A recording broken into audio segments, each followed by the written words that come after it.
Hello everybody and welcome to this month's Contract Administration Practice Group. Today's session will be part 3 of a 4-part series on mistakes that architects make and how they might be avoided. Doug and Jim, over to you.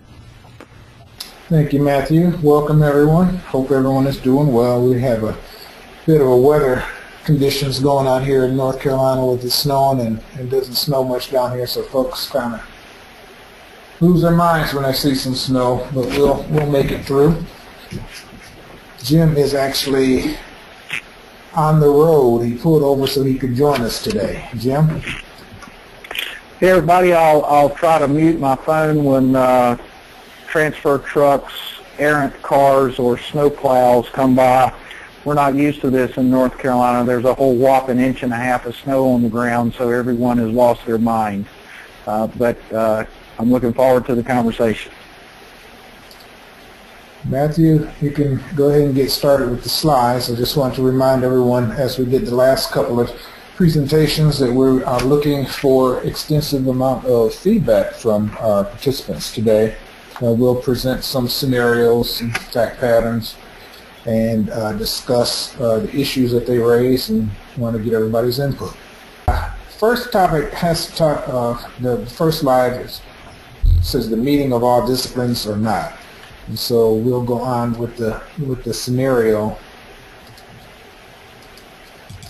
Well, here you go. I'll leave it there if you had anything you wanted to add. No, I'm Okay. ready for the next one. So we have a set of drawings that we went out on a design bid build project. This is not a CM project, it's a design bid build. So the architect's drawings show a flat roof, and we have roof drains shown because we have a parapet that's 2 foot high, and so we have to have a way to get the water off the roof, so we've got some roof drains shown. The plumbing drawings don't show roof drains, and the drains are not specified in the specifications. However, the civil drawings note that the roof drains are to be tied into the storm drainage system. So the contractor's building the building, and he's got the roof going up, and the architect comes out to the job site and says, well, where are my roof drains? So the contractor submits a change request for adding roof drains. So what happens next? And this is where we're looking for some participation from the audience, and we can move on to the next slide and talk about 4 issues that we have raised, and if there's others that you want to raise, please feel free. Matthew has went over how you can raise your hand or comment in the chat box. So the first one is, would the contractor have a valid change order and be entitled to payment for the roof drains? Should the change order be rejected as not being valid because the architect's drawings showed the roof drains? Would the architect's plumbing engineer be responsible for paying for the roof drains? Or should the owner withhold the amount of the change order the contractor submits from the architect's fee to offset the cost the owner has to pay for adding the roof drains by the change order? So obviously here we've got a situation where the plumbing and architectural drawings weren't fully coordinated because the drains were shown on the the drains were shown on the architect's drawings, but did not get shown on the plumbing drawings and did not get specified in the plumbing specifications. And Matthew, you might go ahead and show that next slide, which gives a little bit of a reference to pictures and the diagrams that Doug is referencing there.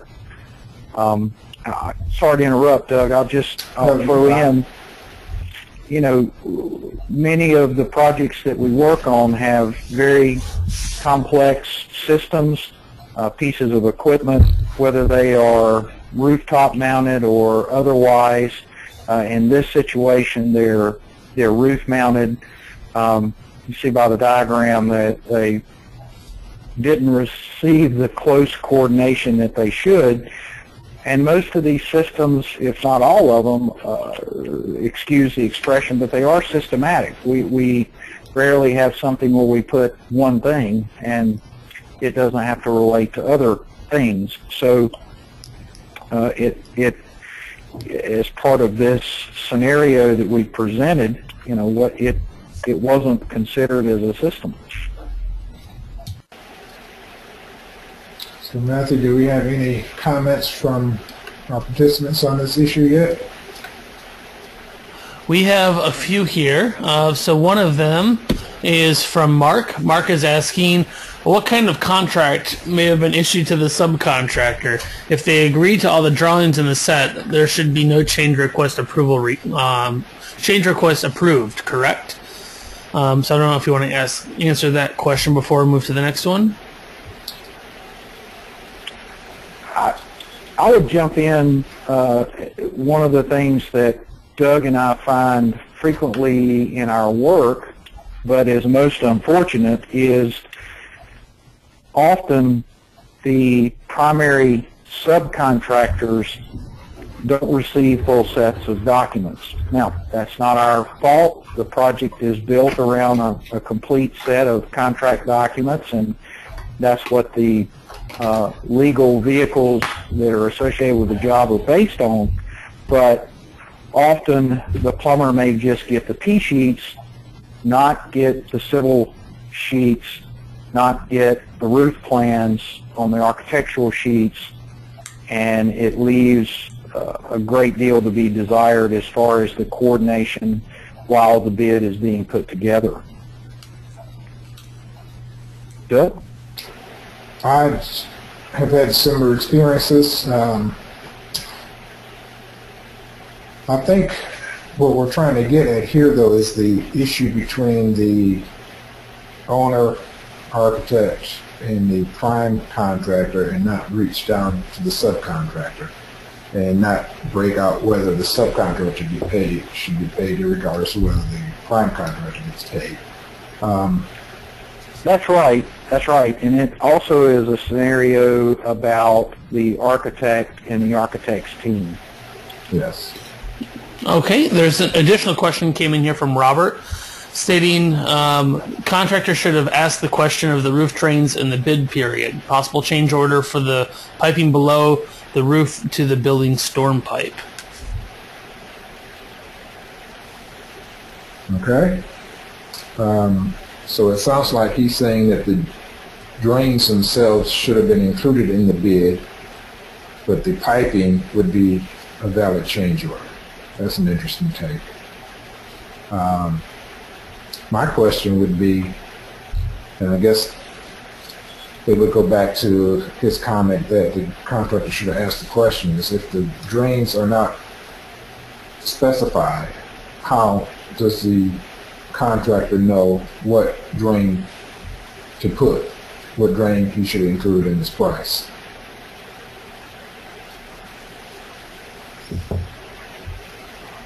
More, Matthew? We have no other comments at this point, so I think if you want, we can probably move on to possible solutions. Okay. Oh, wait, we had one popped in here quick from Karen.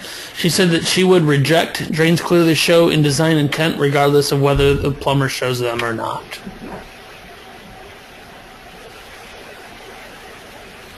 Okay. As we go to the possible solutions, I'd love to come back to that design intent. You want to go ahead and touch on that now, Jim? Sure. In a lot of the scenarios that we talk about, I guess I would pitch my response this way. There is some absoluteness in contractual documents that extend a response to what it is that we do, that we absolutely do, that we are absolutely obligated to do. And the color gray really shouldn't exist, but my experience is that often it does. And so while we have design intent as something that seems fairly delineated between several different documents, when that all is pulled together, let's say in a sort of mediation, arbitration, litigation kind of atmosphere, it begins to fall apart because we are, in fact, the creator of these documents, and when these kinds of issues get presented to outside parties, they wonder why we didn't take care of that coordination and have multiple locations of items showing up to show those connections and the extent of that system or the relationship of those items to one another. And when it's a outside party who's taking a look at that, often that our design intent gets lost in the sort of in the static. Doug, I don't know if you have a better way to paint that picture, but that's been my experience.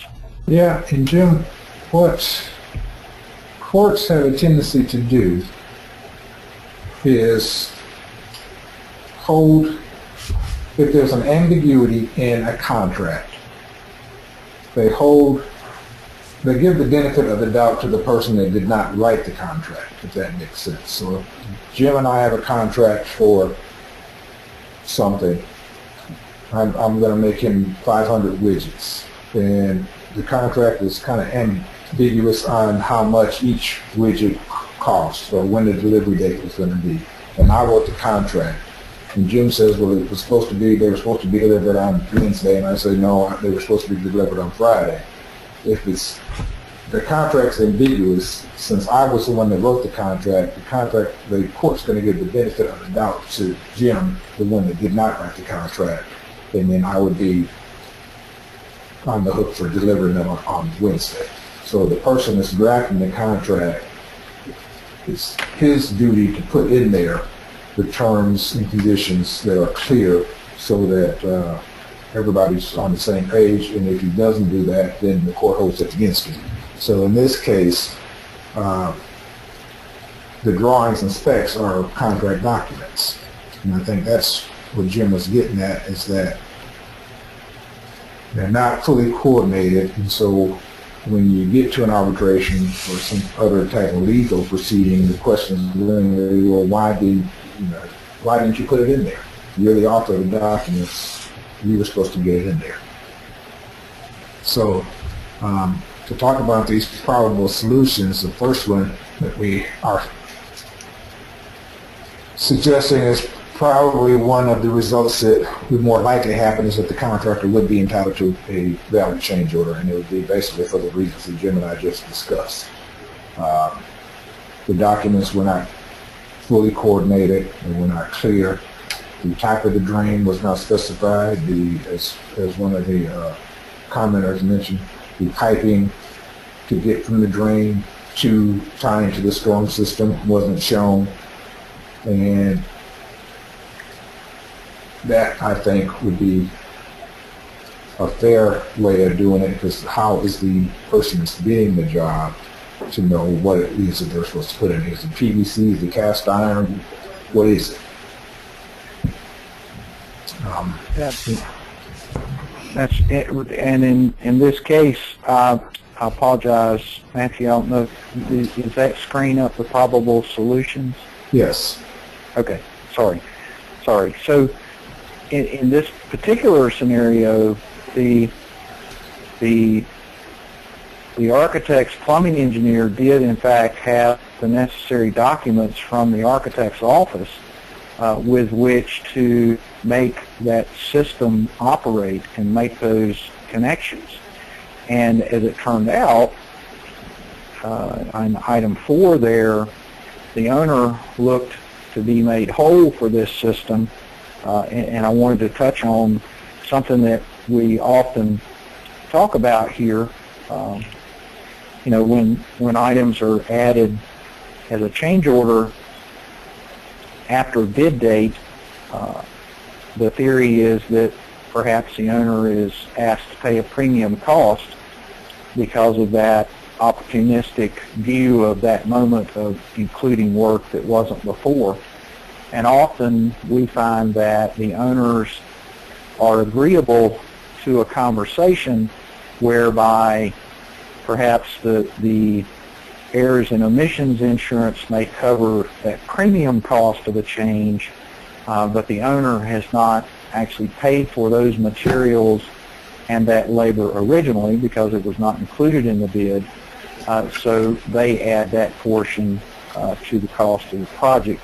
And that, again, is one of those negotiation things that occurs when maybe something like this has been omitted. So in this case, the owner was looking for the architect and engineer to participate, which unfortunately pitted some of the team members against one another.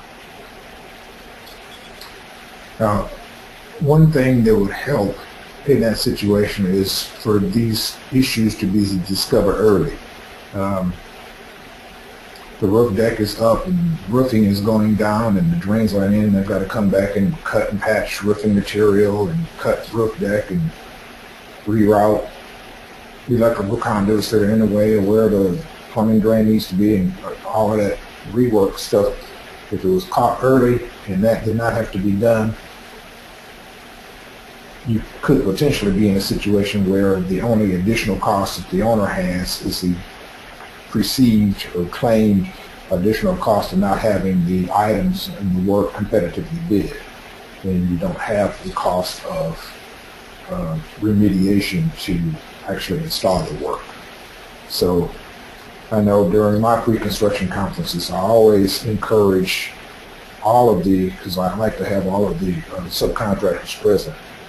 I encourage all of the contractors and subcontractors to try to plan ahead and look for stuff like this so we can catch it early, and that there's less remediation work to do to make to accommodate whatever is missing.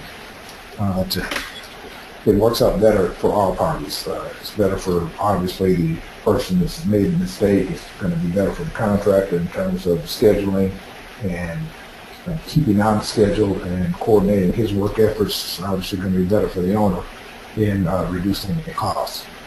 So all parties should play a role in that. It should not just be the contractors that are looking ahead. It should also be the architect and his consultants when they're out making their site visits, anticipating what's coming next. We kind of talked about 1 and 4. 3 kind of rolls into 4. If the architect is getting pushback from the owner on paying some of these costs, if I'm the architect, I'm going to turn around and look at my engineer to take care of that situation, especially if I've given him the information, discussed it in meetings, he should have had it in there and he missed it. So that kind of touches on 1, 3, and 4. I guess an argument could be made that the contractor should have known that roof drains were required. They were shown on architecturals as a parapet. There's no other way to get the water off. But I don't know that that is entirely fair, especially when you consider, as I stated, this was a design bid build contract. And I don't know if any of you have ever actually been in a contractor's office on bid day, but it is extremely hectic. And when they're trying to get the numbers together, the subcontractors and suppliers do not want to give numbers until the last minute. And I could see where the contractor could easily have not been aware that this was an issue and not known about it until they actually are starting to build the building. I think the fair thing would be for him to get a change order for this work, even though I think an argument could be made, although I think it's a fairly weak one, that he should have known and should have included it. I think that's true, Doug. And Matthew, maybe we go to the slide of what were some of the mistakes and take questions, but I wanted to go back one more time to design intent. You know, it's fairly obvious what the intention was, especially with a parapet wall, and you would think that you would have a valid, solid argument there for the contractor should have been aware that system needed to be there completely to operate. But one of the one of the things I think happens in our business is we sort of lose where we are in a timeline. And many years ago, general contractors were self-performing a large percentage of the work. They were looking at entire systems because their forces were going to implement them. Now, it's much more of a paper financial money management job than it is construction, and they aren't self-performing most time any of the work on the site. So they aren't taking a systematic look at putting bids together. They're just trying to throw low numbers to buy work, and often that's what's happening. So design intent, I think, was really a valid position years ago, and unfortunately I think it's becoming less and less valid. But it just to jump to one of the things that is a mistake here that I think every one of us that are construction administrators should think about is these war stories, if you will, and these experiences that we have in the field absolutely come into the office way upstream, as early as we can insert ourselves to be involved in the QA/QC process and looking at the connection of dots that maybe have been missed. We bring a wealth of knowledge as field people to what's going on in the office, and even though we're talking about a phase that happens later in the project life, we certainly have a very important, vital role early in that project life. Do we have any follow-up comments from anyone, Matthew? We do. We have a couple of them here that I think I didn't want to stop you and Jim's conversation. So some of these may have kind of recap over what we already talked about, wanted to give them in here. So Joel brings up owners building, quote-unquote, needs the drains. They aren't in the bid as it seems currently in this situation. The general contractor may have reasonably relied on his sub's bid. And going on to that additionally, Larry points out, if plumbing drawings showed the piping from the roof, then why did the plumbing contractor, or in this case possibly subcontractor, not issue an RFI regarding drains not being specified? So I think both of those kind of talk to your initial conversation about the day of the actual bid being submitted can get a little hectic, and those things may have just gotten lost in the case. Additionally, Robert brings in here, the owner has no relationship with the architect's consultant, in this case plumbing engineer. The architect should reimburse the owner for the possible increase by lack of bidding. The architect should settle with his consultant outside of the owner's hearing in order to prevent any conversations that way. Additionally, then Joel, as a comment here, I think Joel probably has some background history here beyond this comment. Owners who pursue number 4 that we had in the previous slide are also the ones who object to paying reasonable fees for services in the first point. This is the case of unjust enrichment in favor of the owner. So I don't know if you have any comments related to any of those things as well.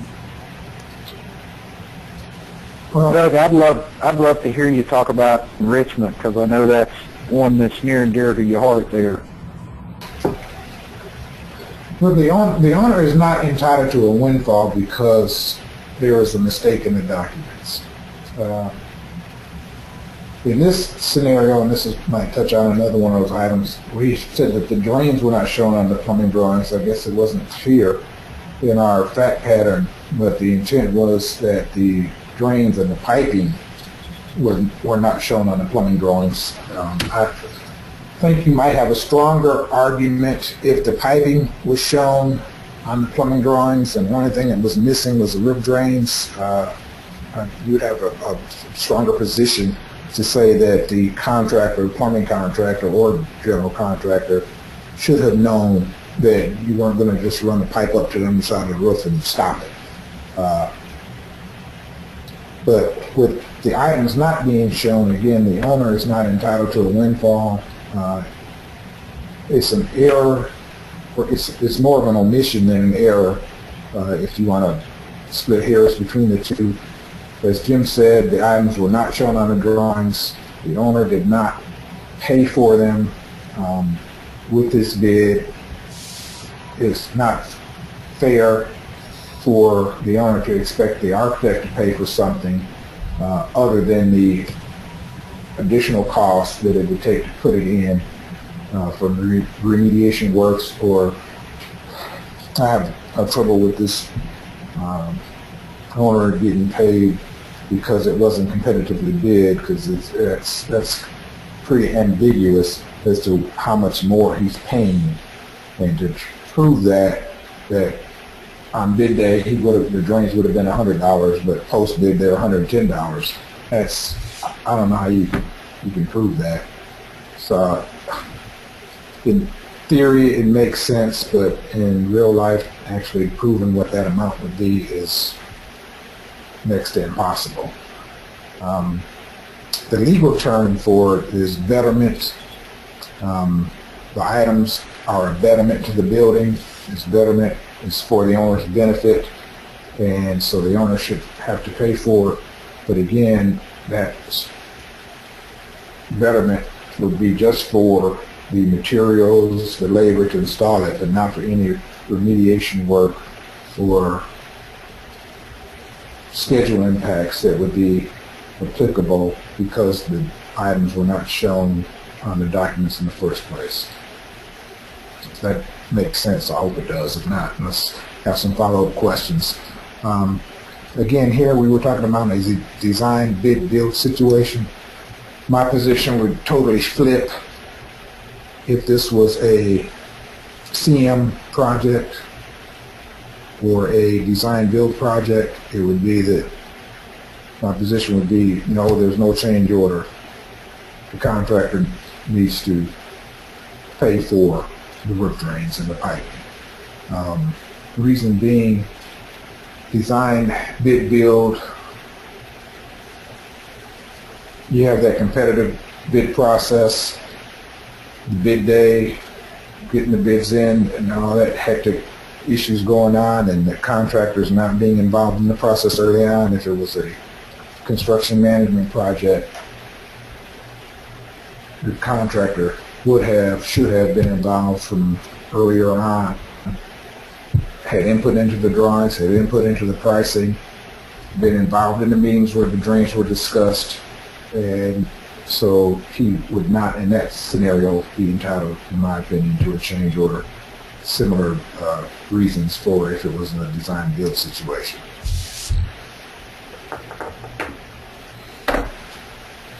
All right, we have a couple. We have a couple other questions here. I think that might bring in before we go to the next slide here. One question came in from Barry asking if there was a CM at risk contract, could costs come out of a contractor contingency in lieu of the architect's fee? If it was a CM at risk project, that's where I would expect for it to come from. Is the contractor's contingency. Again, because the contractor would be involved early on in the process, I would expect that would be something that the contractor should have included in his price, regardless of the fact that they were not shown on the plumbing drawings. He would have known prior to putting his bid in, through meetings, discussions about the parapet and getting water off the roof and all those issues.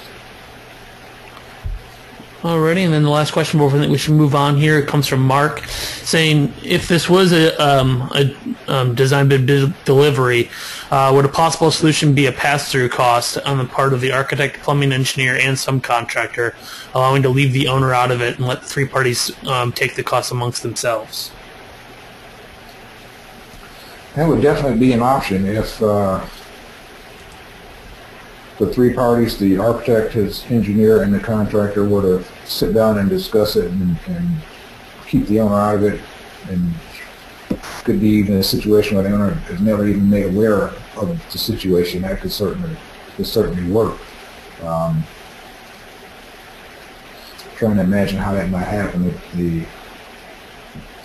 it's discovered that the drains aren't there, and I guess the contractor could submit his change proposal, and then the owner, or not the owner, the architect get with his plumbing guy, and then the two of them get together with the contractor and sit down and have a discussion and work out a solution as to who pays for what, and the owner never even see it. I have I've seen that as an example to work really well, and actually it was for some public work. So the group, just to keep the owner from having to go through the paperwork process because of their approval process, wanted to do it that way, but they, in this scenario, they wanted to be sure that it was all documented. So they made it, they made the owner aware, explained what they were going to do, documented it with communication, specifications, etc., so that it was a part of the construction documents and the record. As far as built markups is the way that they handled it, and then did it like that so it didn't have to go through the owner's hands. And it was an acceptable solution, and I think in the end the owner really appreciated it. So it worked. Matthew, I was going to say, when we go to the next scenario, what I just realized looking at it, I'll explain. There are some numbers that don't show up on mine, I think, because they're painted in white instead of black. So the question comes up clear, but the scenarios I'll have to explain when we get to that slide. Okay, we're there, Jim. I'm going to go ahead and read the slide and let you know when we switch over to the numbered slides. So in this scenario, the contractor installed an unreinforced EPDM membrane in lieu of the architect-specified reinforced EPDM membrane, as well as installing other related roof materials out of contract compliance. The specified tapered installation is not in all locations. As a result, improper slopes do not allow water to properly drain to be directed to the roof drains. Improper mechanical curves allow water to pond and migrate under the membrane. In addition, penetrations were improperly flashed and sealed. Improper attachment of insulation underlayment has reduced the wind uplift resistance and caused stress and failure at membrane seams. So we've got some serious issues with the roof membrane installation. So what happens now? So now we're going to go to the next slide. And we've got the slide with the 5 issues that we wanted to bring up. And again, if you have others, please feel free to do so. So there are 5 there, but on my screen only number 3, the actual number 3 shows up. So can you see 1 through 5? Yes. Yeah, Jim, I went in and fixed them after you pointed it out. Oh, perfect. Thank you, Matthew. Man, you're fast. Thank you. So I'll go through and read these 5, and again, as I'm reading these, if you've got comments on these or others, please let Matthew know. So the first one is, you don't worry about it. The work was not done under your supervision, so you're not responsible. The second one is, you completely document all the scenarios in writing and copy the entire project team. Third one, notify the owner and GC in writing that the work is not in compliance with the contract documents and you will not be responsible for the design. Fourth one, reject the work and direct that it be demolished and redone so that it is code compliant and contract compliant when it is completely installed. And the fifth one is to issue a notice of non-compliance in the field. So if we go to the next slide, Matthew, while everybody's considering those questions, you can take a look at some of the consequences there.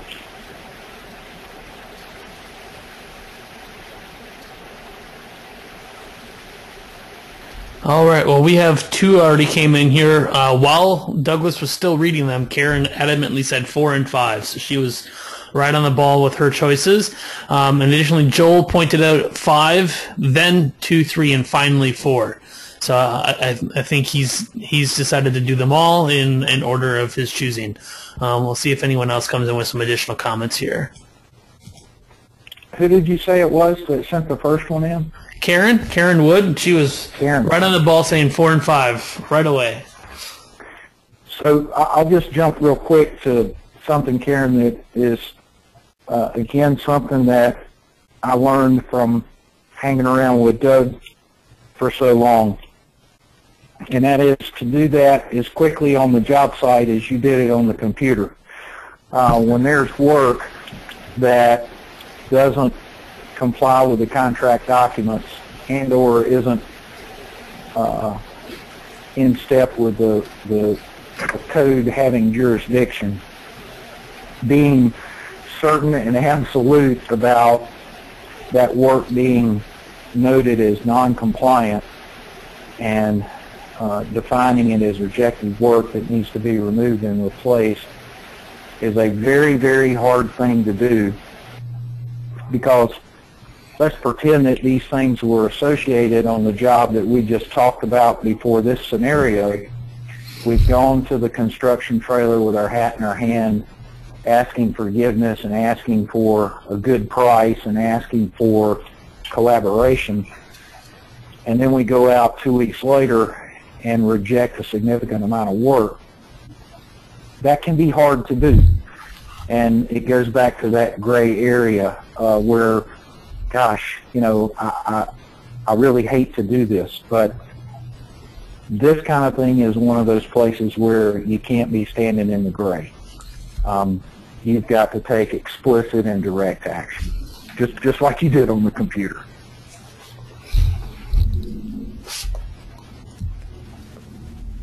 Any other comments, Matthew?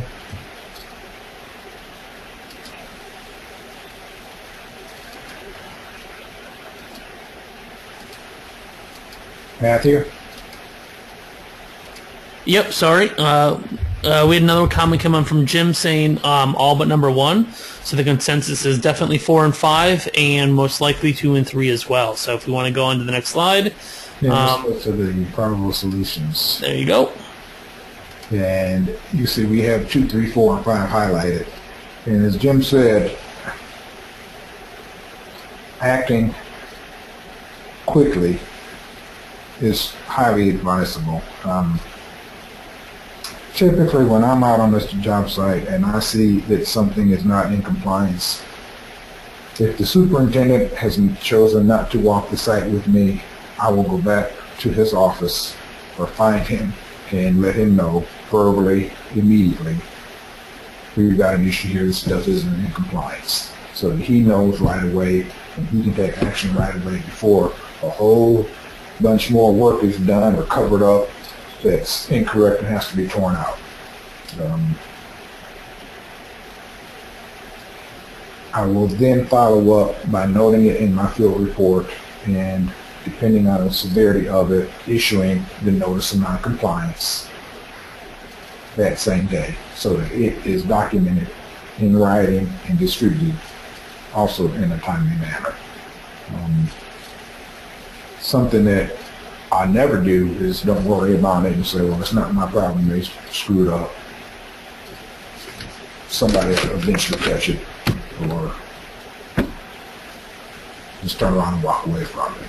So that timely informing of the contractor that they've got an issue is very important. I think you will appreciate it, because it does save them in having to redo work and go back and have to deal with the consequences of having had done a bunch more work by waiting and getting a notice of noncompliance or a field report 3 days later when you were out there and could have just told them immediately. That's absolutely right. And Matthew, if you go to the next slide just to touch on some of the limitations while we talk about more questions if there are. You know, one of the things that Doug's just pointing out, if you're there, you have an opportunity to do that. Often this general contractor is overseeing this work, but again, not self-performing it. And so we are, in some instances, helping them with tools to use with their subs or sub-subs. Of course, that's not necessarily our concern, but it certainly at times gives them fuel to get the right things done when we document issues on a project like this. And you know, so if you listened to that scenario, there was there were multiple layers of work that had gone on, and we have limitations to what our authority is on the job. We're certainly not supposed to be there continuously, the first one is there, but what had happened there was a period of time that a lot of work had been accomplished and it had not been seen as being non-compliant. And so, I have a CA friend who says, be conspicuously obvious. We have to be at jobs enough in order to observe a sequence of work, and perhaps as we'll look at what some of the potential mistakes were in this scenario, perhaps there wasn't enough time there. The roof is high, it's hard to get up there, it's a little scary, the ladder's shaky. For whatever reasons, we need to avail ourselves of the work as it progresses to be able to make comment and perhaps find some of these things. Not that we're responsible for being there, but our professional practice would say be there enough to see the progress of the work.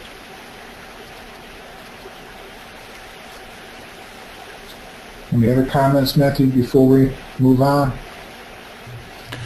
The only one here from Thomas says, with defect work, AE cannot accept. Only owner can accept defective work.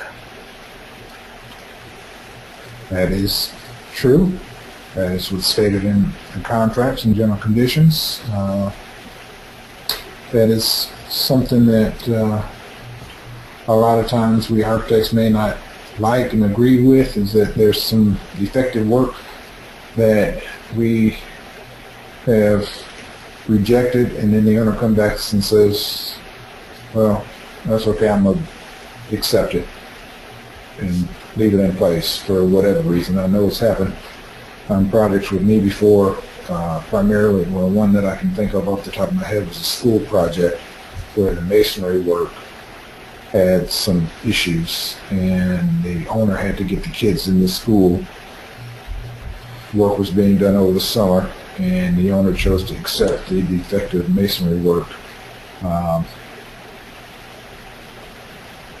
It's the owner's building, that's the owner's right, but I do remind everyone that in that case, and in all cases, per the general conditions, if the owner does accept non-conforming or defective work, they are entitled to a cost for value difference between the work as it was done versus the work as it should have been done. And Matthew, as you're going on to the next one, one of the mistakes there also that I like to touch on is often we have pre-construction, pre-installation conferences over various pieces and parts of a project, and again, often the people that are in those meetings are not the people that are actually going to be performing the work. So if there's an opportunity for you to engage more of the team in those pre-whatever meetings, these kind of scenarios might be avoided altogether. There was a miscommunication between project management, foremen, and workers in that scenario, and that might have been avoided if more were at the table from the beginning.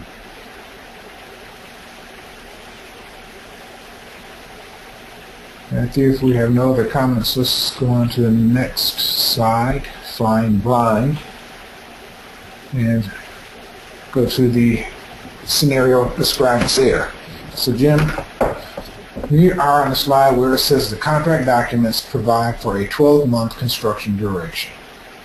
Prior to starting the work, the contractor submits her CPM schedule showing a 9-month duration and you approve it.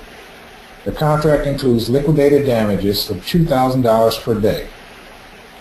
Due to slow responses to RFIs, the contractor has revised her schedule to show a 10-month duration and submits a change request for $50,000 for extended general conditions.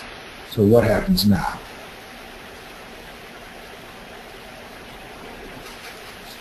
So we've got 5 issues or potential situations here. The first one is that the contractor has a valid change order request and is entitled to payment.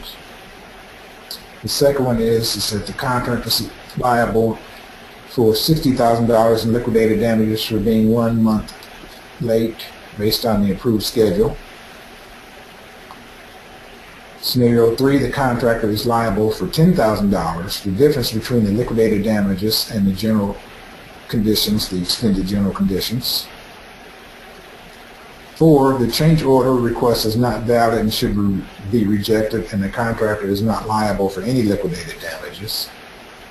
And 5, the architect is liable for the extended general conditions for approving the 9-month schedule. So we have a situation here where going into the construction, the owner and architect had anticipated a 12-month construction duration. The contractor came back, submitted the schedule, says, nope, I can do it in 9. And then due to being delayed by not getting responses to RFIs, it stretched out to 10 months. Because of that, the contractor wants payment for extended general conditions for the 1 month additional beyond what they had originally scheduled.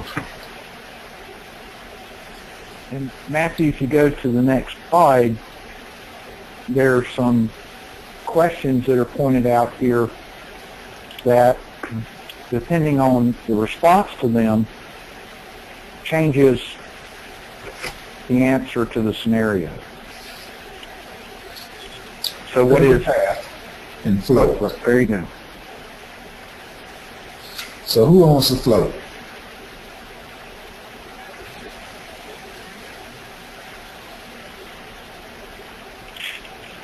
And when you're required in a project to put a schedule together for submission and review and acceptance, and you ask for that to be manpower loaded, what does that mean?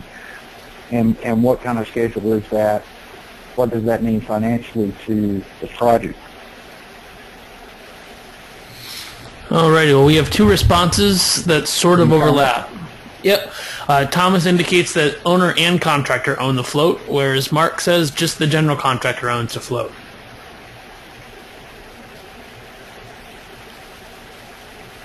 Could be yes and yes, right, Doug? It could be. That is something that I would encourage you to clarify in your general conditions. I think in most cases, the float is there to be used by whoever needs it first. And once it's gone, it's gone.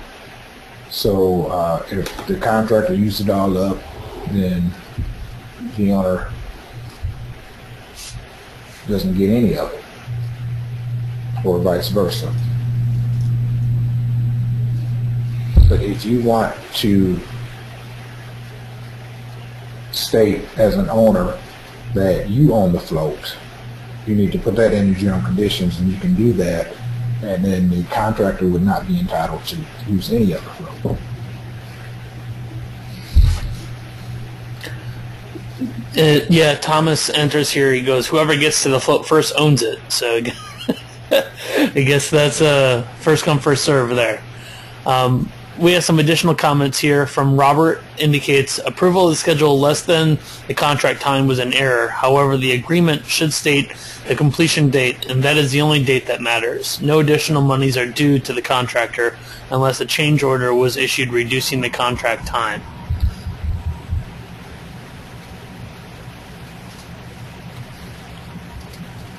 Going back to peak, Matthew, you don't need to do this. I'm gonna. Okay. Well, while you do that, I'll give a couple other comments here. It came in from Joel. We don't know if the contract specified a fixed turnaround time for RFI answers. If the contract says complete in 12 months and the contractor is still on track for 10 months, no money should be changed in hands. Architect's approval of schedule does not warrant the contract will get done. So I think that kind of reiterates back to what Robert was talking about.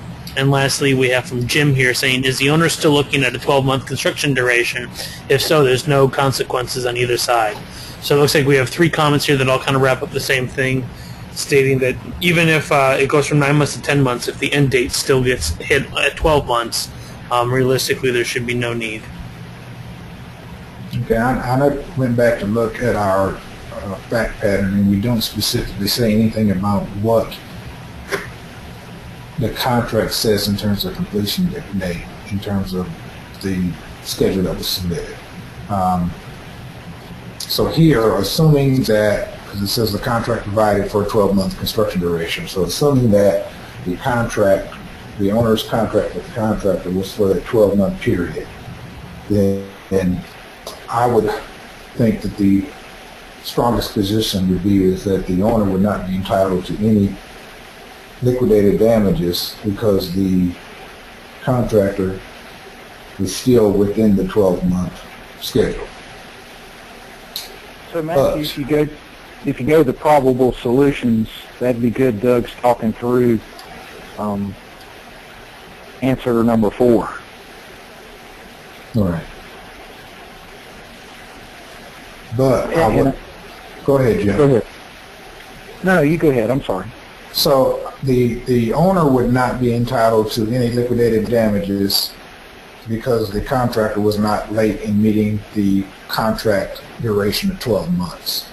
But I would point out that courts have held that contractors are entitled to early completion. And if the contractor can show that he had planned his work out and was going to be done in 9 months and he was delayed by a month because of the owner, then the contractor is entitled to his damages for that 1 month delay, even though the contract was for 12 months.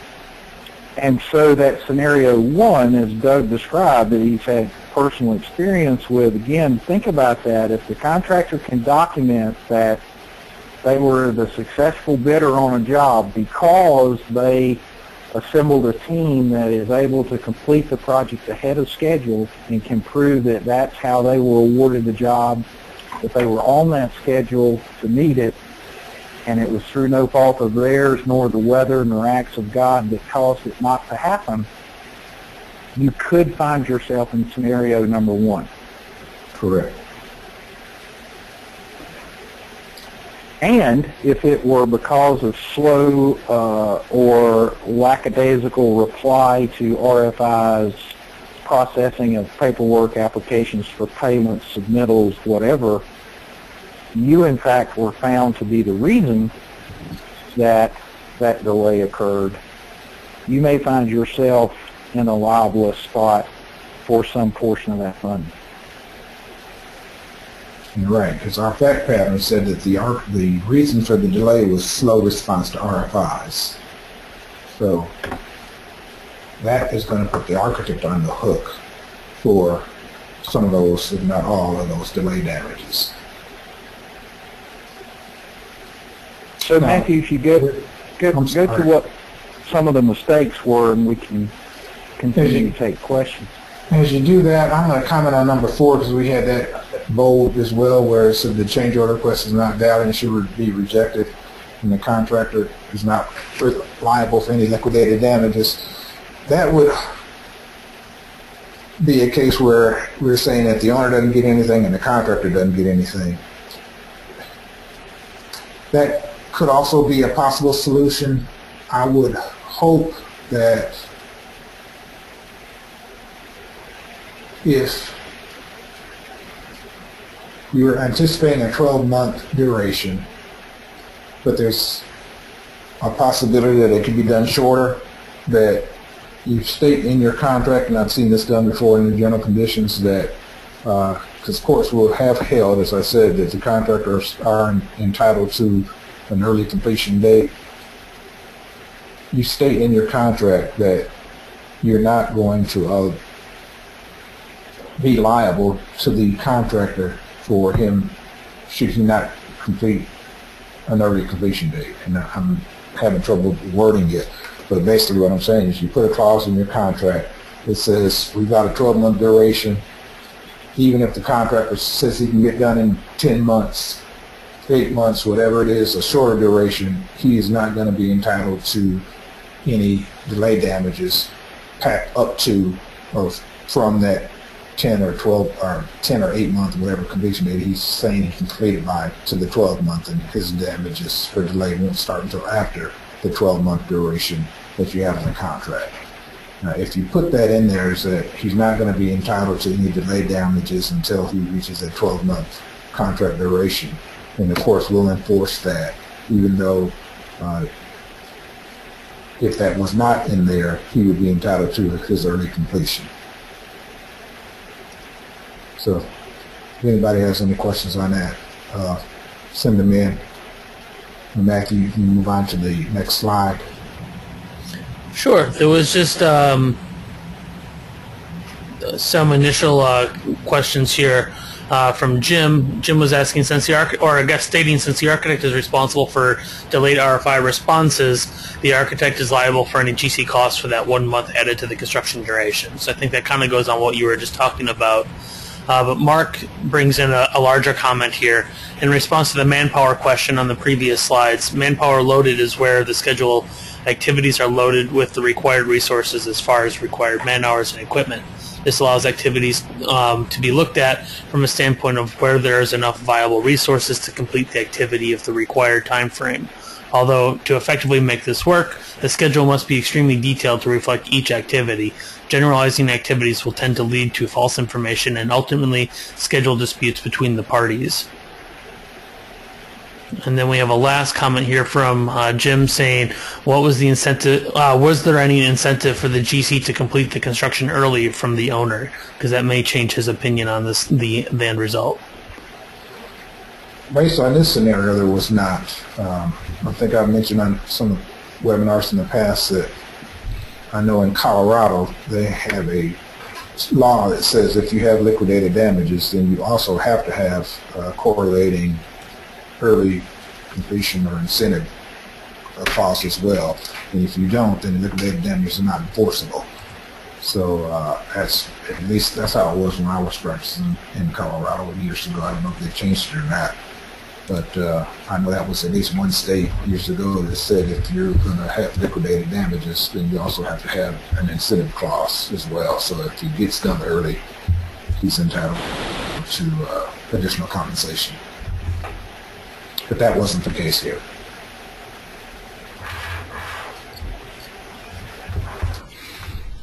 So let's go to the next slide and talk about the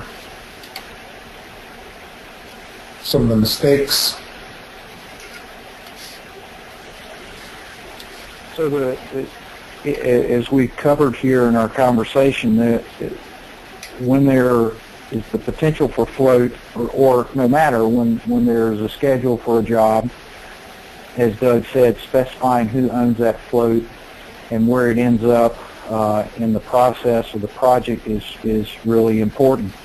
In this scenario, there was sort of a lack of understanding from different sides of the team what real scheduling is about and the importance of scheduling in this scenario, and it led to some uninformed decisions which were affected by, number 3, there are some inefficient office operations in how to stick with the schedule that had been accepted and agreed to. So I would just wrap those 3 into understanding the basis of your contract documents and being sure that you control through the creation and editing of those documents exactly what happens with the schedule, and then adhering to those stipulations. Next slide, Matthew, the summary. So that first scenario, we had a situation where we had some coordination issues. We need to make sure we have a well-developed and applied quality assurance, quality control process for not just your architectural drawings, but the whole design team, and coordinate with the entire team.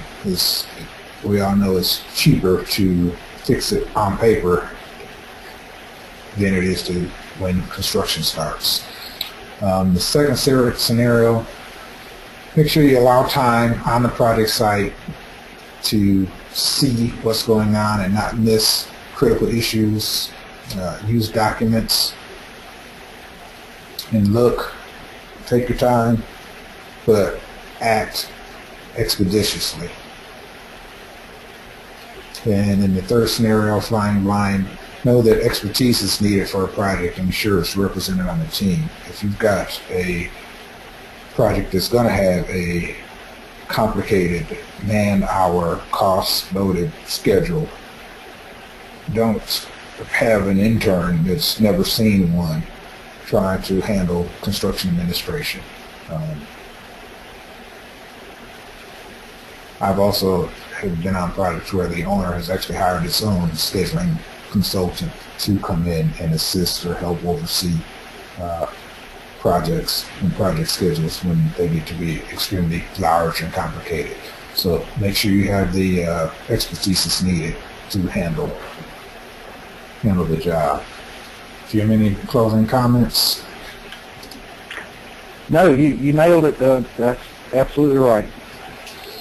So guys, we thank you for joining us. Our last part, final part 4 of this series will be next month, March 24th at 12 o'clock. We thank you for joining us and appreciate the feedback and participation, and hope to see you next month.